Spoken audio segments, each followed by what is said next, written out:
할렐루야. 반갑습니다. 우리 옆사람이랑 인사합시다. 비치스가 잘 오셨습니다. 우리 같이 오늘 주시는 말씀 함께 읽도록 하겠습니다. 오늘 말씀은 구약성경 에스더 2장의 말씀입니다.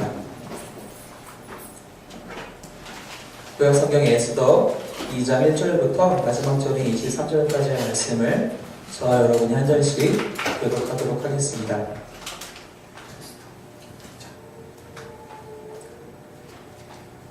자, 먼저 1절 읽겠습니다.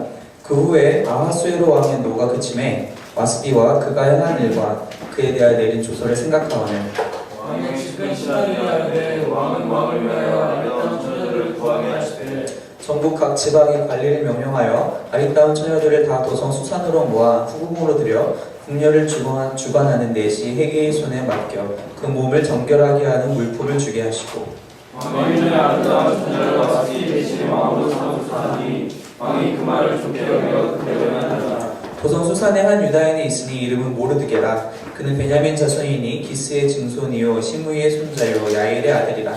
전에 바벨론 왕 느부갓네살이 예루살렘에서 이방한 들어오려 나와 백성으로 사로잡아 갈 때에 모르게 영국에 사로잡았더라. 그의 삼촌의 딸 하다사 곧 에스더는 부모가 없었으나 용모가 곱고 아리따운 처녀라. 그의 부모가 죽은 후에 모르드게가 자기 딸같이 양육하더라.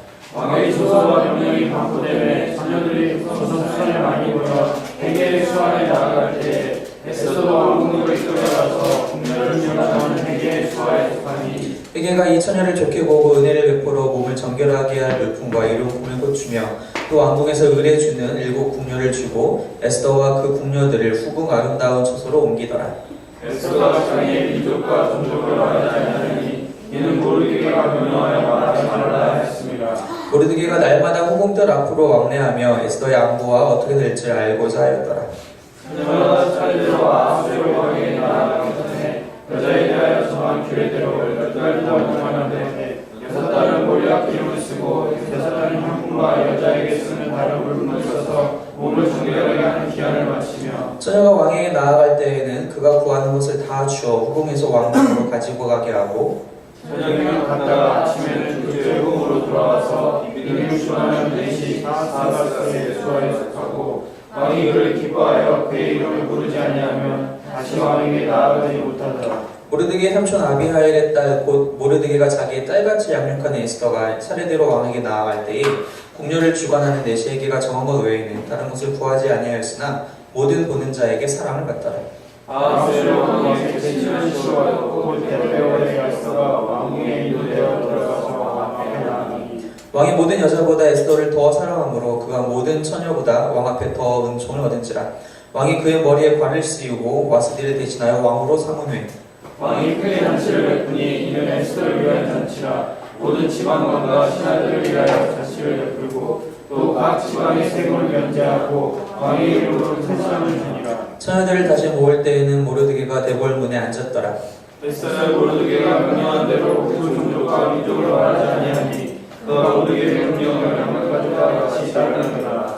모르드게가 대궐문에 앉았을 때에 문을 지키던 왕의 내시 빅단과 데레스 2 사람이 원한을 듣고 아하수에로 왕을 암살하는 음모를 꾸미는 것을 모르드게가 알고 왕은 에스더에게 알리니 에스더가 모르드게의 이름으로 왕에게 알린지라. 함께 읽겠습니다. 조사하여 실직을 얻었으므로 2 사람을 나무에 달고 그 일을 왕 앞에서 궁중일기에 기록하니라. 아멘.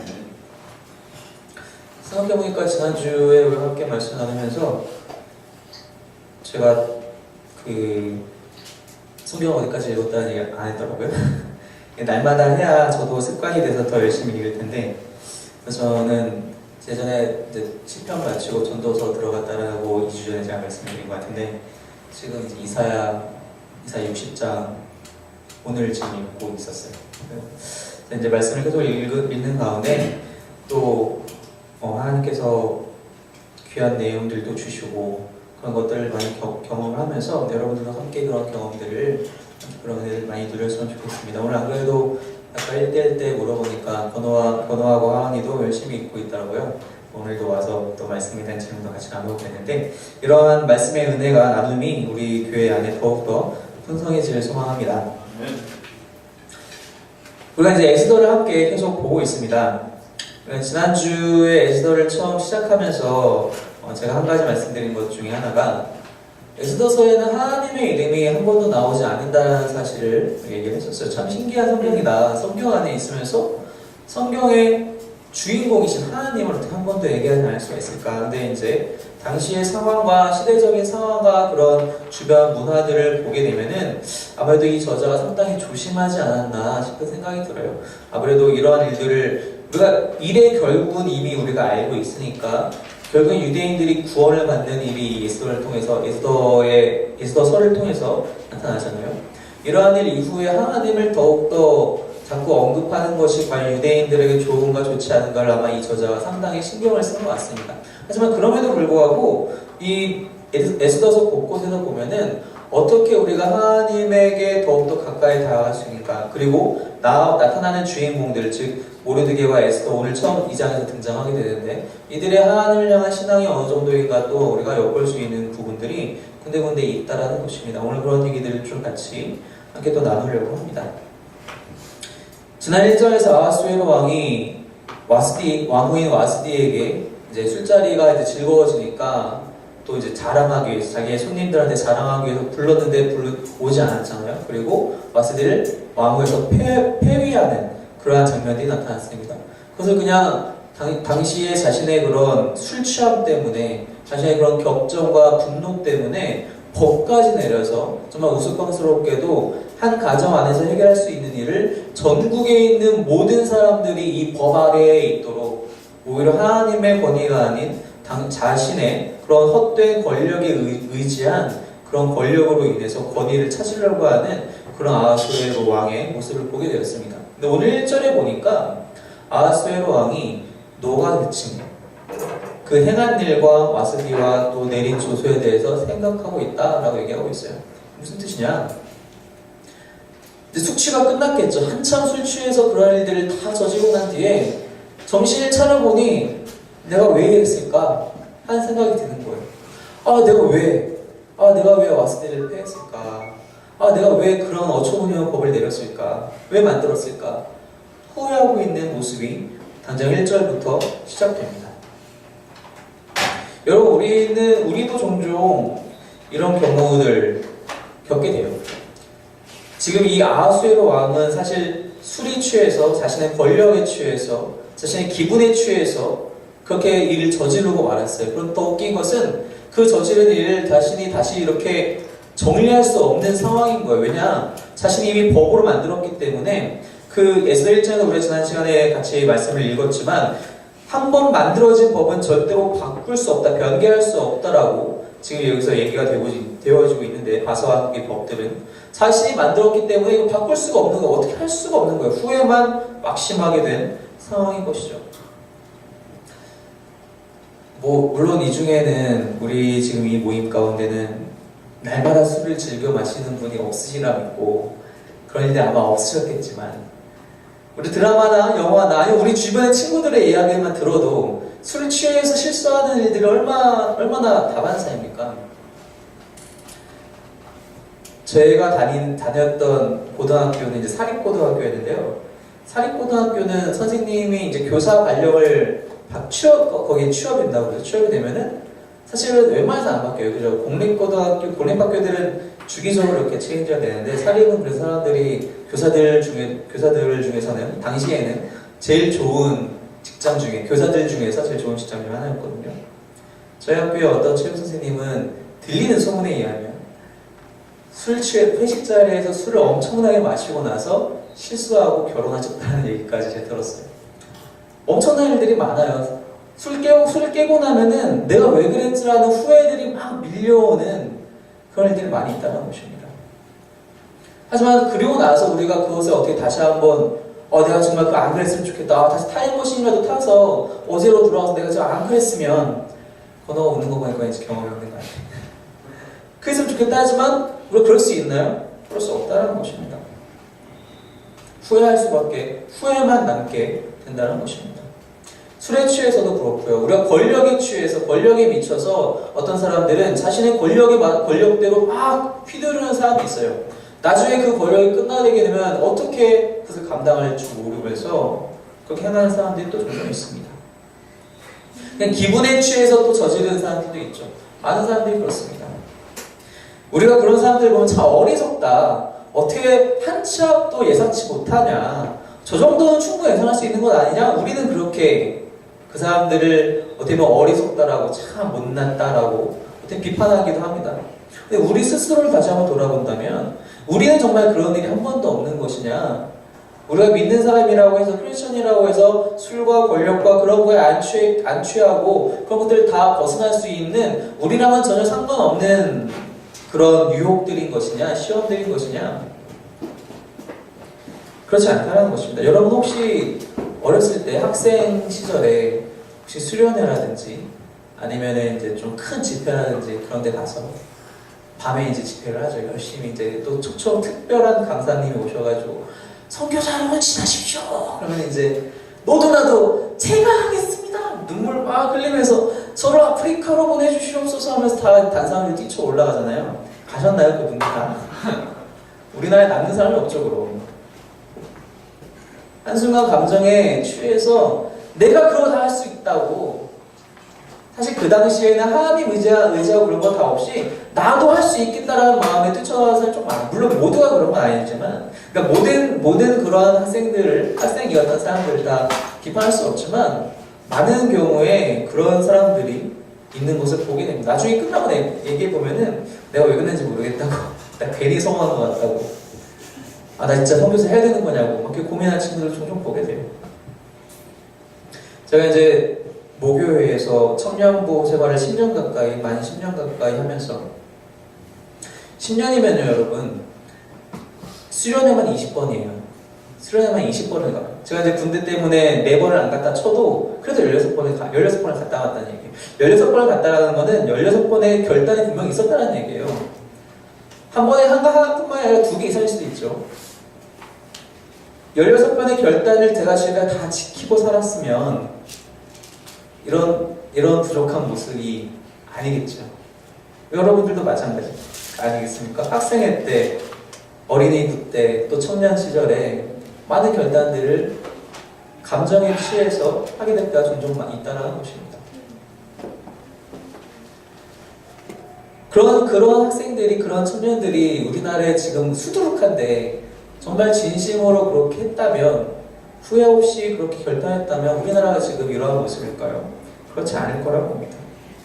우리가 왜 그런 실수들을 하게 되느냐, 왜 그런 후회들을 남길 만한 일들을 하게 되느냐, 우리 안에 기준이 없기 때문이라는 것입니다. 말씀에 의해서 그 말씀을 기준 삼아서 하지 않게 되면은 그러한 일들이 발생한다는 것입니다. 아하수에로 왕이 왜 와스디를 패했습니까? 그냥 술 취해서 분노에 못 이겨서 하는 거예요. 그 순간의 기분을 못 이겨서 잠깐 생각해봐도 아 내가 조금 어리석었나 보다. 우리 아까 예배 전에 잠깐 연애에 대한 얘기 잠깐 하긴 했는데 번호가 하은이를 많이 이해해주는 아니야 이거 아닌가? 그런 얘기가 잠깐 나왔었는데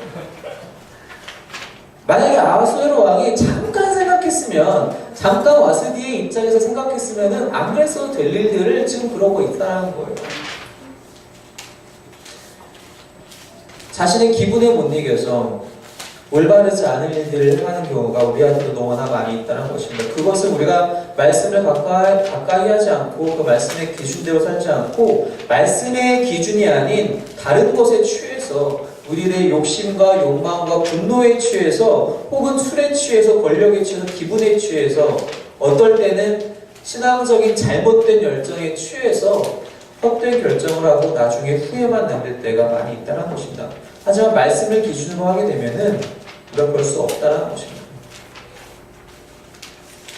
여러분 우리가 지난 에스더를 보기 전에 에스더를 함께 나누기 전에 룻기를 함께 나눴었잖아요. 그 룻기 1장에 보면은 그런 표현이 하나 있었어요. 룻이 시어머니 나오미를 붙쫓았다라는 표현이 있었어요. 그냥 쫓아갔다라는 표현이 아니라 붙쫓았다라는 표현을 그때 우리가 같이 나누면서 이것은 거의 이 두 여인과 이 붙쫓았다는 동일한 표현이 아담과 하와 사이에서 나타난다라고 제가 때 얘기를 들었었는데, 여러분 말씀을 붙잡는 우리가 되어야 한다는 것입니다. 여러분 룻이 나오미를 쫓겠다고 선택했을 때 어떠한 기준으로 했겠습니까? 여러분 나오미가 룻을 얼마든지 양육하고 먹여줄 수 있는 체력이 있어서요? 재력이 있어서요? 아니면 지금 베들레헴으로 가면은 나오미를 바로 아내로 맞아줘야 어떤 든든한 백이 있어서요? 그렇지 않다는 거예요. 룻은 절대로 그런 것을 바라보고 나오미를 붙여준 게 아니었다는 거예요. 단지 그냥 순종하는 마음 한 가지를 가지고 내가 나의 시어머니이자 어머니인 이 나오미를 순종해야겠다. 내가 그분께 섬기고 헌신해야겠다는 마음 하나 가지고 붙여준 거거든요. 우리가 말씀에 순종한다는 말씀에 의지해서 붙잡는다는 것 또한 마찬가지라는 것입니다. 말씀이 나에게 뭔가를 주겠다라고 약속해서 나의 건강과 나의 금전적인 문제들을 다 주겠다고 약속했기 때문에 우리가 말씀을 붙잡는 것입니까? 그렇지 않아요. 우리는 그저 순종할 뿐이라는 것입니다. 우리는 그저 순종하기만 하면, 말씀대로 행하기만 하면 이렇게 후회할 일이 없다는 것입니다. 우리는 항상 무언가를 바래요. 반대급부로 무언가가 우리에게 오기를 바라고 있다는 거예요. 내가 말씀을 잘 지키면은 내가 돈이 많이 생기겠지. 내가 말씀을 잘 지키면 승진하겠지. 내가 말씀을 잘 지키면 성적이 오르겠지. 절대 그렇지 않다는 것입니다. 마치 우리가 지난 그 룻기 이전에 사사기를 같이 보면서 어리석은 레위인이 있었잖아요. 내가 이렇게 레위인 제사장도 세우고 뭐 에봇도 만들고 이렇게 다 했으니까 하나님이 나한테 복 주시겠지. 그 사람의 모든 일거수일투족은 하나님께 복받기 위한 것으로서 이루어졌잖아요. 모든 행동의 동기가. 그런 사람 결국 뭐가 남았으니까 다 뺏기고 후회와 좌절만 남았죠. 마치 여기 나와 있는 아하수에로 왕과 별다를 게 없다라는 것입니다. 말씀에 의지해서 그 말씀을 붙여줌으로써 결단하고 순종하는 사람에게는 어떠한 것도 후회가 될 것이 없다는 것입니다. 물론 우리의 육신이 고달플 때가 있을지도 모르겠어요. 어떨 때는 나의 생각대로 일이 안 풀릴 수 있을지도 모르겠어요. 하지만 그것이 하나님께서 나를 예비하신 그 길 위에 우리가 서 있다는 확신만 있다면 그런 것들은 아무것도 아니라는 것입니다. 사도 바울이 얘기한 것처럼 지금에 있는 고난은 장차 올 영광에 비교할 수 없다고 얘기했다는 것입니다. 우리에게 이러한 말씀에 순종하는 그런 결단이 우리 가운데 있어야 한다는 것입니다. 이 말씀을 기준으로 삼아서 모든 일들을 결정하는 우리의 신앙의 습관이 세워져야 한다는 것입니다.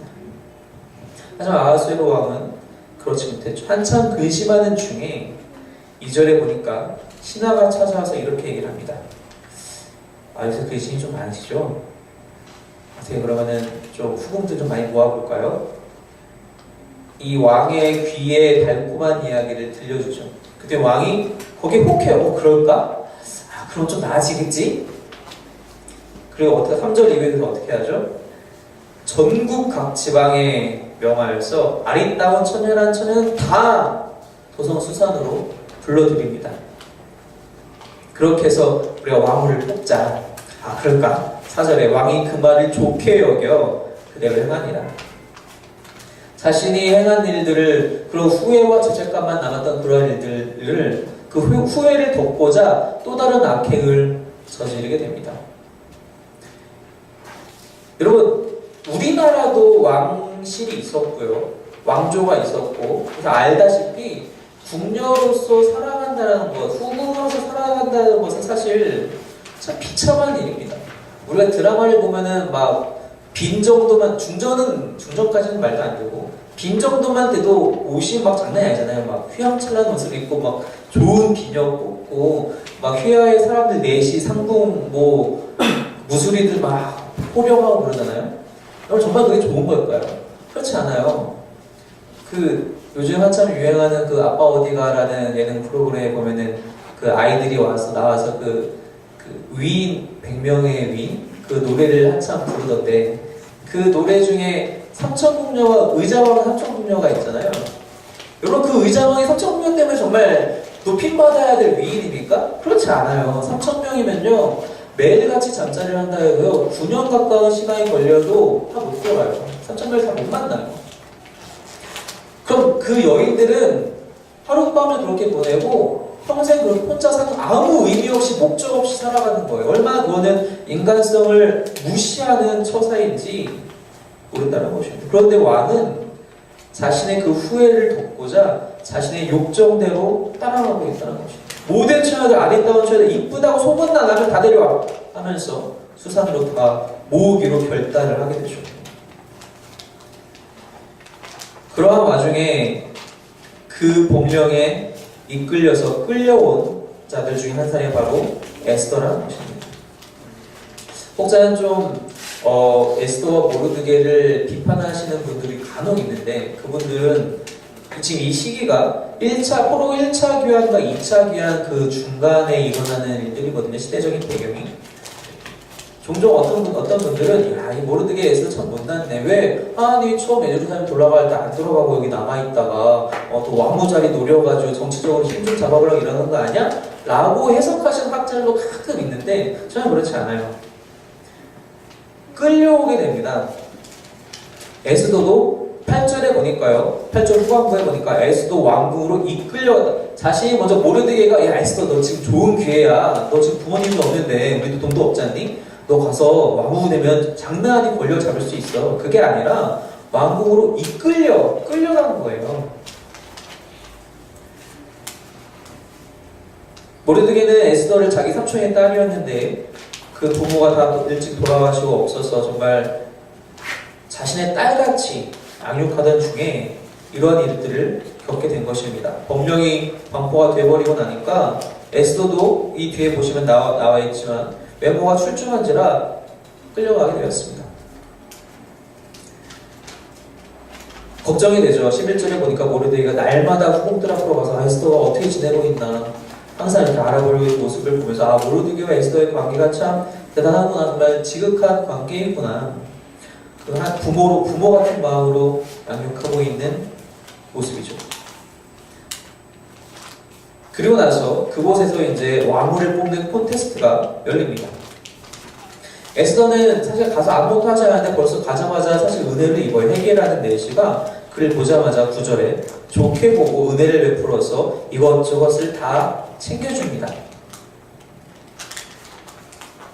에스더뿐만이 아니라 많은 여인들이 지금 똑같은 방식으로 끌려왔거든요. 에스더만 지금 슬픈 입장일까요? 아니에요. 모든 여인들이 아마 다 가족과 뿔뿔이 흩어져서 날마다 밤새 울었을 거예요. 아마 울면서 와가지고 이거 어떡하면 좋아, 아빠 보고 싶어, 엄마 보고 싶어 하던 찰나였을 거예요. 그런데 막상 와서 보니까 그게 아닌 거예요.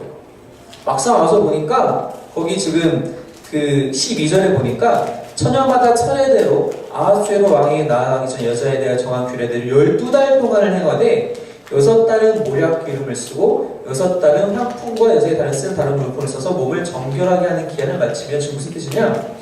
1년을 투자해서 그 여인이 더 빛을 발하게끔 해주고 있는 거예요. 요즘 말로 치면은 그 비싼 피부 마사지를 날마다 1년 동안 받는 거랑 별 차이가 없다는 거죠. 황홀은 평소에 이렇게 살아본 적이 없는데, 여인들이 끌려왔을 때는 끌려오기 전에는 평소에 이렇게 살아본 적이 없는데 온갖 호화로운 사치를 누리게 되니까 마음이 바뀌게 돼요. 근데 이거 정말 좋은데? 이것도 써보고 싶다. 내가 평소에 예전에 이 화장품 내가 써보려고 했었는데 내가 비싸서 못 샀던 거였는데 이거 지금 한번 써봐야겠다. 그러면서 거기 이제 나오는 얘기를 보니까 13절에 처녀가 왕에게 나아갈 때는 그가 구하는 것을 다 주어 후국에서 왕궁으로 가지고 가겠다. 그 여인이 원하는 거면 뭐든지 다 제공을 해줬다는 거예요. 난 뭐가 필요해요? 나 이번에 뭐 구찌백이 필요해요. 난 뭐 샤넬 옷이 드레스가 필요해요. 다 갖다 주는 거예요, 지금. 근데 유독 에스더만은 그렇게 하지 않았다라고 지금 기록되어 있습니다. 에스더는 어떻게 했느냐? 15절에 보니까 그 중반부터 보니까 에스더가 차례대로 왕에게 나아갈 때에 궁녀를 주관하는 대신 헤게가 정한 것 외에는 다른 것을 구하지 아니하였으나 모든 보는 자에게 사랑을 받더라. 아무것도 욕심 부리지 않고 그냥 그 담당 관리가 주는 것만 받아서 자신을 꾸민 거죠. 준비를 한 거죠. 그런데 그렇게 했는데도 불구하고 모든 보는 자에게 사랑을 받더라. 그럼 혹시 이 비슷한 이야기가 성경 안에서의 얘기가 생각나지 않으시나요? 처음 듣는 이야기신가요? 다니엘과 세 친구들의 이야기 기억하십니까? 역시 바벨론 시절에 끌려가서 고기만 우상 숭배했던 그 고기들을 제공했을 때 우리는 이거 못 먹겠다. 우리는 하나님을 믿는 여호와 하나님을 믿는 자들이기 때문에 이런 우상에 바쳐진 것을 먹지 않고 채식만 먹겠다. 채식만 하겠다. 그 간수가 그걸 좋게 봐서 그렇게만 하죠. 그랬더니 오히려 다른 청년들보다 빛을 발하는 정말 그 지혜가 뛰어나고 용모도 단정한 뛰어난 그런 사람들이 되잖아요. 비슷한 이야기가 여기서 똑같이 등장을 하죠. 나는 그런 사치품 저는 원하지 않습니다. 난 당신이 주시는 대로 하겠습니다. 무슨 뜻이냐? 에스더가 이거를 의도해서 했는지 모르겠지만 우리가 여기서 알 수 있는 것 하나는 왕의 취향을 가장 잘 알고 있는 사람은 이 끌려온 여인들이 아니라 이 일을 전체로 총괄하고 있는 헤게라는 넷이라는 사실입니다. 여인들은 자신의 기준에서 이거 하면 이뻐 보이겠지, 이거 발라보면 이거 먹으면 이뻐 보이겠지, 왕한테 잘 보여서 내가 왕으로 뽑힐 수가 있겠지 했지만 정작 왕으로 뽑힌 사람은 왕을 가장 잘 아는 헤게 그 넷이가 주는 대로 다 받아서 그걸로만 사용했던 에스더였다는 것입니다. 무슨 뜻이냐? 때로 우리가 이렇게 하면은 하나님이 정말 기뻐하시겠지, 이렇게 하면 하나님이 정말 좋아하시겠지, 나를 정말 사용하시겠지라고 해서 내 욕심을 채울 때가 많이 있다는 것입니다. 이렇게 하면 하나님이 좋아하시는 건 아니겠어?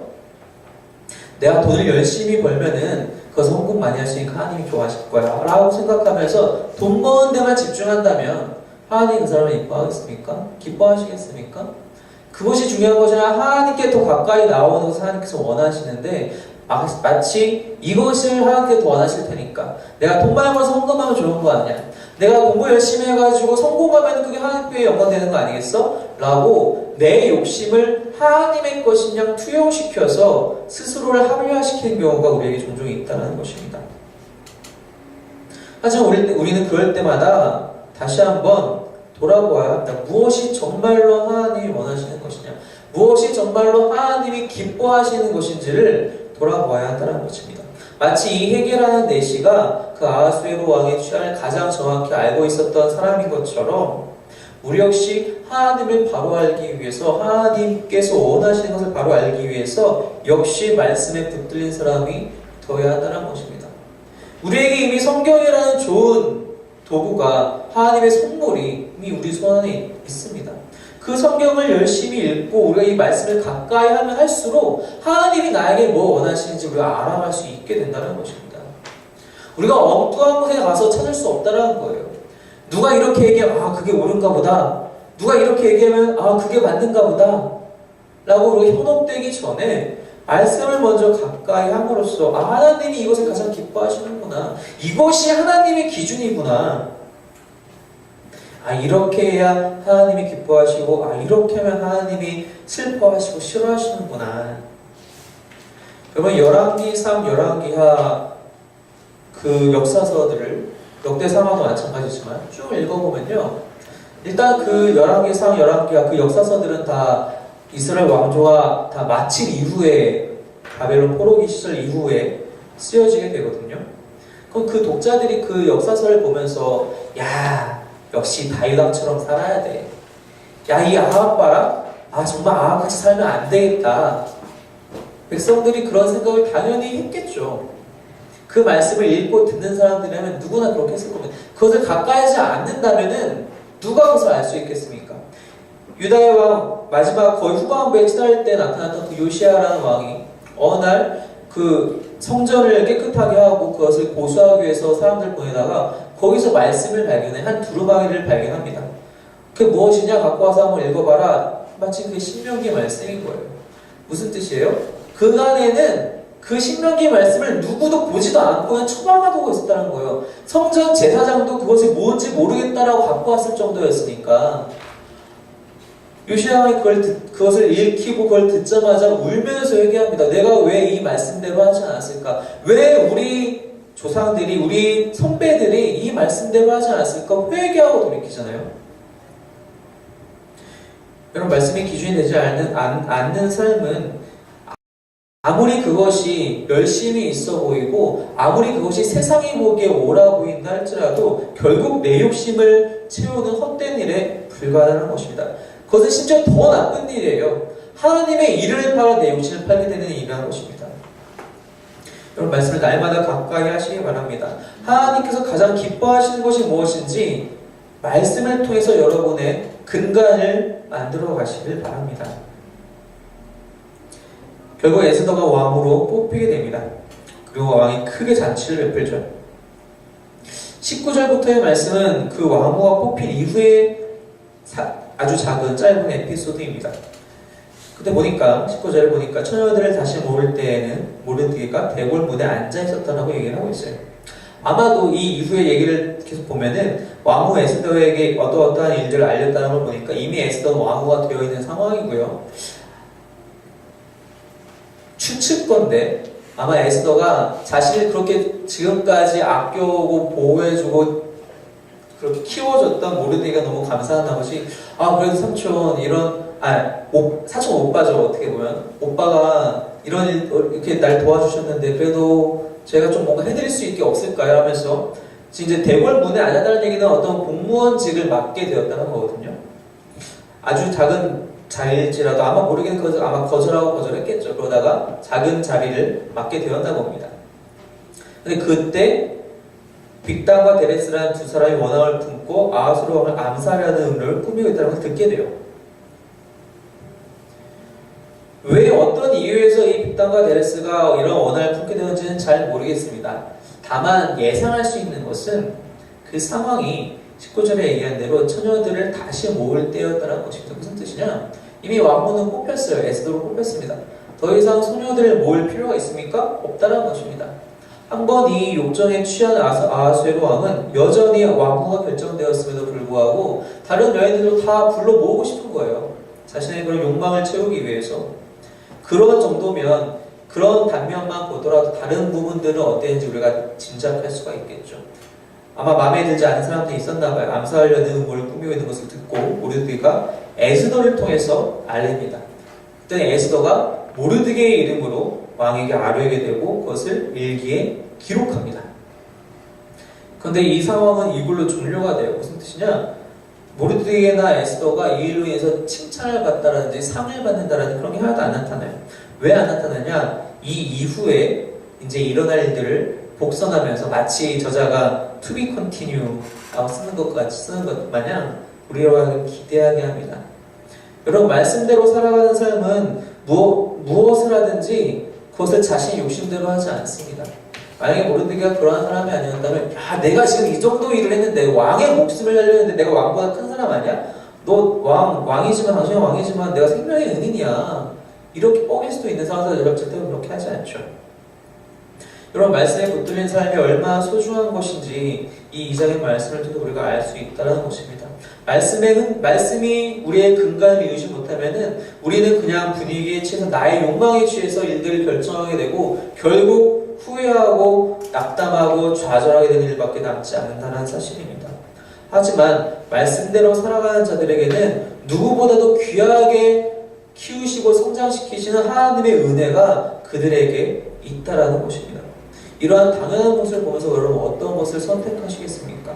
여러분들의 삶 속에서 말씀을 가까이 하는 시간을 그 투자할 만한 시간을 그것을 우리가 아까워한다면 우리가 무엇을 진짜로 바란다고 우리가 어떻게 하나님을 기뻐하게 하신다고 할 수 있겠습니까?